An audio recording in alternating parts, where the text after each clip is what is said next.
Okay, so let's finish up the last of the videos that I should have gotten up last week. All right, this should be a quick one, though.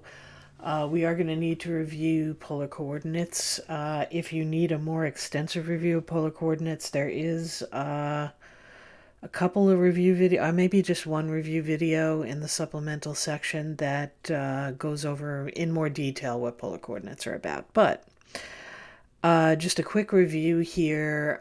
If we're looking at an XY axis here, all right, we define polar coordinates. So if I have a point that's sitting out here, right, I draw a ray out to that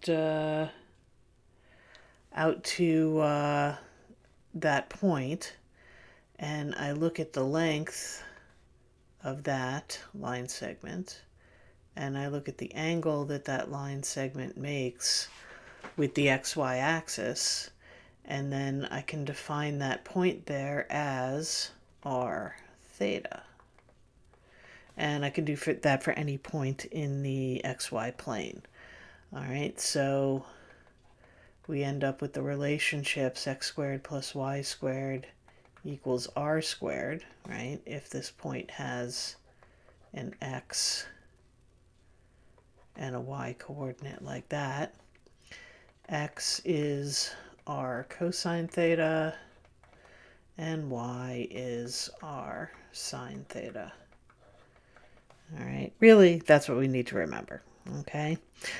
Now, so far we've looked at integrals over rectangular regions, all right, or using well-defined functions.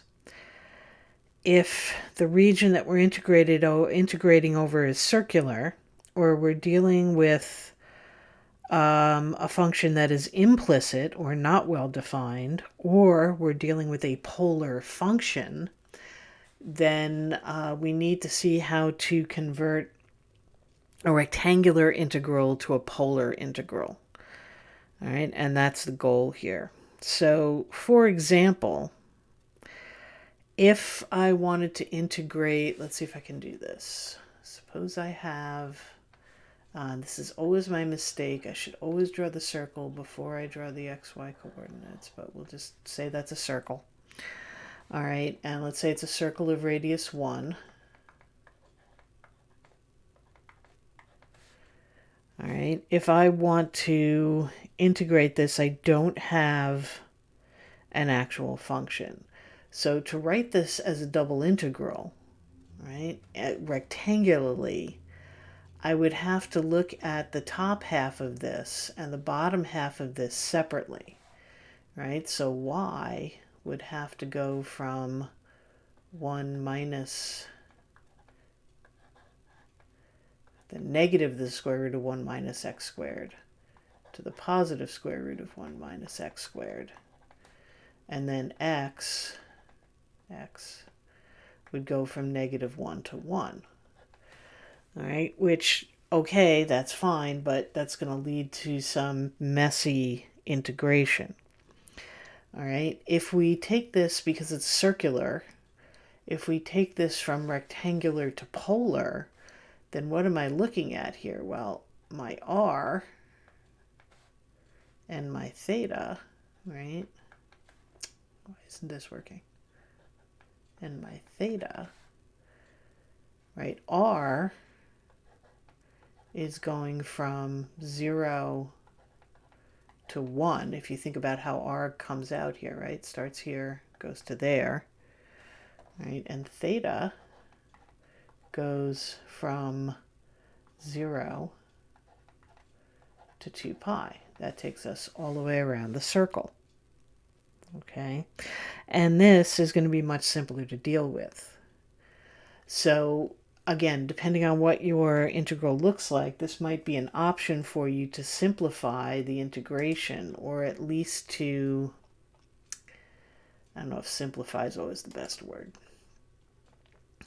but I'll use it because that's the only one I've got. All right, so the changeover, all right, we have f is a continuous function.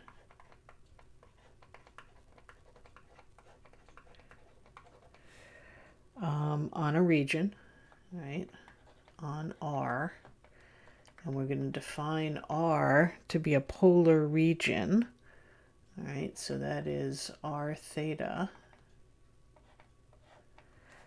all right, such that R is between A and B, positive, right, so we have 0 less than A is less than R is less than B. All right, so R is between A and B, and everything has to be greater than 0. And theta is going to go between alpha and beta. All right, and alpha and beta are between 0 and 2 pi. All right, so alpha has to be greater than or equal to 0. And wait a minute. Why do I have it that way? All right, you know what? I'm not going to write that in because it's just going to get confusing. All right, I'm just going to say 0. Whoop. Darn it.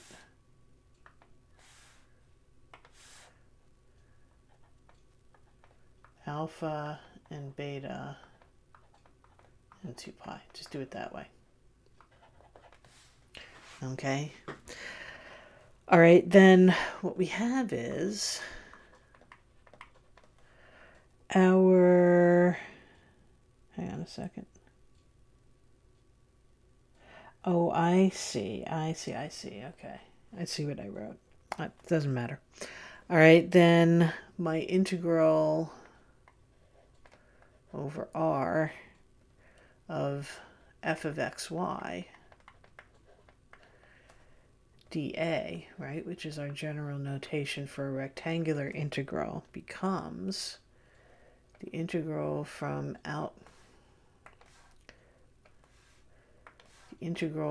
alpha to beta and the integral from a to b of f of, and now we make the polar swap. X is our cosine theta, y is our sine theta, and then the swap on the differential is r dr d theta. All right. All right, so this extra r shows up here because of a property called the Jacobian. Now, under normal circumstances, I would go over a section that involved change of coordinates, essentially a version of U substitution, only way more complicated for multivariable functions. It's not required that I go over it, so I'm going to leave it to you to just read it. But the Jacobian is a determinant that's calculated as part of the differential, and that's where that r comes from. Anyway, all right, so this is our change of coordinates. So we can use this, which is what I'm more concerned about, is being able to use it. All right, when we have, when we're integrating a function where the region that we're integrating over is better served by polar coordinates than rectangular coordinates. All right, so as an example here, if I take the double integral over R of 3x plus 4y squared dA, where R is the region bounded by y greater than or equal to 0, x squared plus y squared equals 1, and x squared plus y squared equals 4. All right. So like with all of these problems where our bounded region is not numeric, it's not a rectangle, we need to graph this. All right, so if I come up... All right, I'm working on my new standing desk and somehow I can't having more trouble writing standing up, so I'm still trying to get this worked out here. Okay, that's better. All right, so the region is y equals to 0, so that is, or y greater than 0, so that's the x-axis and above. We have a circle of radius 1 centered at the origin, so that is going to be the top half of a circle there. And then a circle of radius 2, all right, so that is going to be the top half of a circle. Pretend those are circles, right? So the region that we're integrating over is this region between these two circles. All right, so if I look at this in rectangular form, right, I have to start the process of top to bottom and then collapsing, right? So if I'm going top to bottom, I'm going this way, which means I'm hitting the radius 4 circle first and the radius 1 circle second. So this is going to be y is going to go from the top half of the radius 1 circle, which is going to be the square root of 1 minus x squared, to the top half of the radius 2 circle, which is going to be the square root of 4 minus x squared. And then x, what is x going to do? Well, if I collapse this down now to the x-axis, x is going from... Actually, x gets really complicated, doesn't it? Because x is going from here to here and from here to here, so I can't even write that. All right, so this one's not just complicated, it could be very, almost impossible to write it out rectangularly. If I look at this in terms of polar, though, all right, because with polar, I'm just really dealing with this radius. So what's happening with the radius? Well, the radius is going from 1 to 2, right? So r goes from 1 to 2, and if you think about the conversions, that's what that would be. And then theta, what does theta do? Theta starts at 0 and goes around to pi. So theta goes from 0 to pi. All right, so the bounds become really simple. In fact, the bounds just become numeric, and that is pretty much always the case with this. So I go from a double integral where I have to have algebraic bounds to a double integral where I only have numeric bounds. Let me move this up. Okay, there we go. That's good. Leave that there. And all right, so what I need to do now is I need to convert everything over to polar, which means I need to convert my function over to polar as well. All right, so let's start with the f of xy here.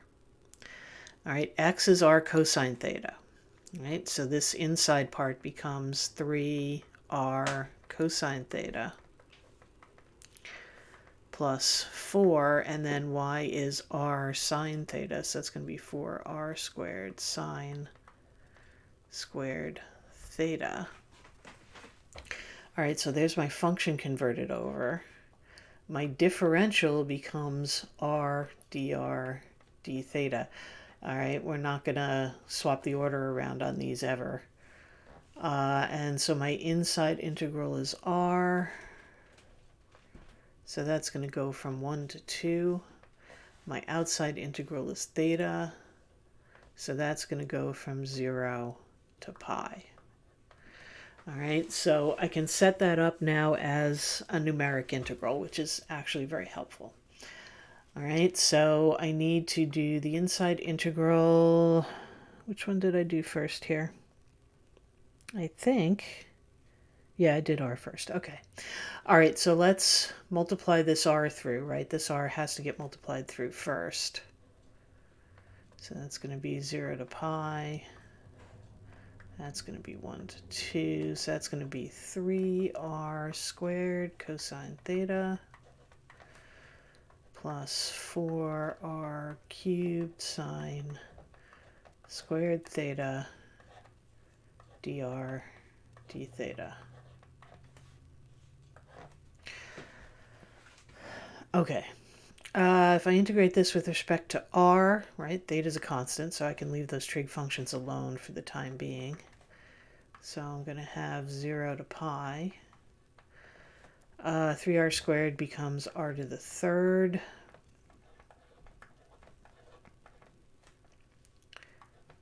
4r cubed becomes r to the fourth.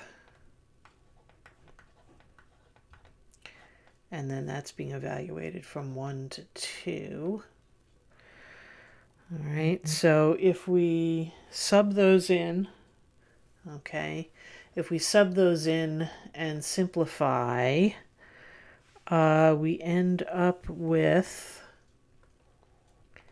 the antiderivative from 0 to pi of 7 cosine theta plus 15 sine squared theta. I leave the algebra to you, d theta. All right, and I have, this one's not bad. This one I need to do a half angle identity to. All right, so let's rewrite that one more time. From 0 to pi. 7 cosine theta plus, all right, so the half angle identity, that would be 1 minus cosine 2 theta over 2. So that means I'll have a 15 over 2. And then 1 minus cosine 2 theta. And that's really all I need to do, d theta. I can do this from here. All right, so this is going to be 7th sine theta plus 15 over 2. And that's going to be theta. That's going to be minus 1/2 sine 2 theta. That's a theta there, by the way.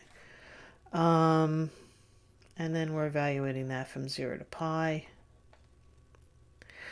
All right, so if we drop everything in, we're going to end up with 15 pi over 2.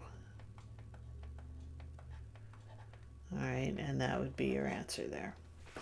All right, so we took something that was basically, well, difficult at, like I said, difficult at best, to work out rectangularly, and turned it into something that was relatively straightforward and all numeric, dealing with polar coordinates. So if you have a region that is better suited to polar, then by all means convert to polar before you do the antiderivative. I promise you will end up with something that is not as bad, if not doable. Okay. All right, so the other reason that you would want to use polar is if you actually are starting with a polar function. All right, so if we have, let's say we want to find the area enclosed by one loop of a 4-leaf rose. All right, so I have the function r equals cosine 2 theta. That's again a theta, which, if you recall, it's I have no idea if I can draw this on here. Let's find out how good I can do this. All right, so this is the rose that goes like this. And then up here and down here, more or less. All right, so let's say we've got one loop of this that we want. The loops are all the same size. All right, so we're looking at pi over 4 up here, and we're looking at negative pi over 4 down here. And you can just go back into your pre-calc book if you forgot all of those. All right, so what I have now is my r is going to go from 0 to the function. right? So r is going to go from 0 to cosine 2 theta, and theta is going to go from negative pi over 4 to pi over 4. All right, and since this is a entirely polar function, all right, so we go negative pi over 4 to pi over 4. Again, the theta is always on the outside. R is always on the inside. So 0 to cosine 2 theta.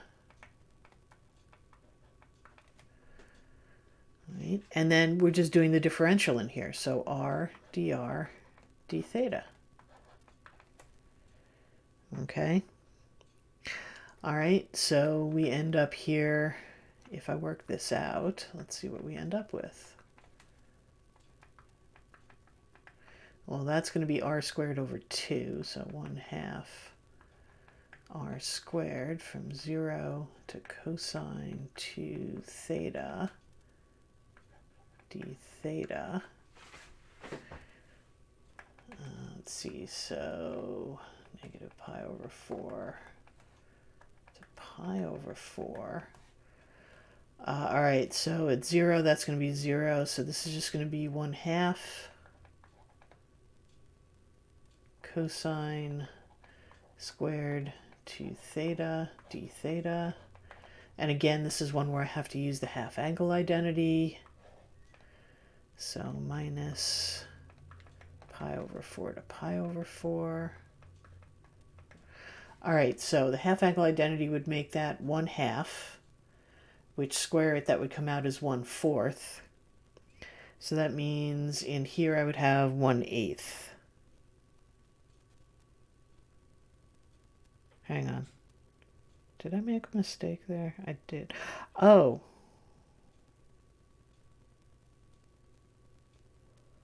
No, never mind. It's the square that's causing me the problem, not the 2.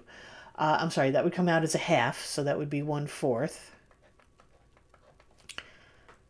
And then I'm going to have 1 plus this time because it's cosine. Cosine double the angle, so that's 4 theta d theta. There we go. Okay. Sorry, I don't know why I got confused there. All right, so this is going to be 1/4. Antiderivative of 1 is theta plus...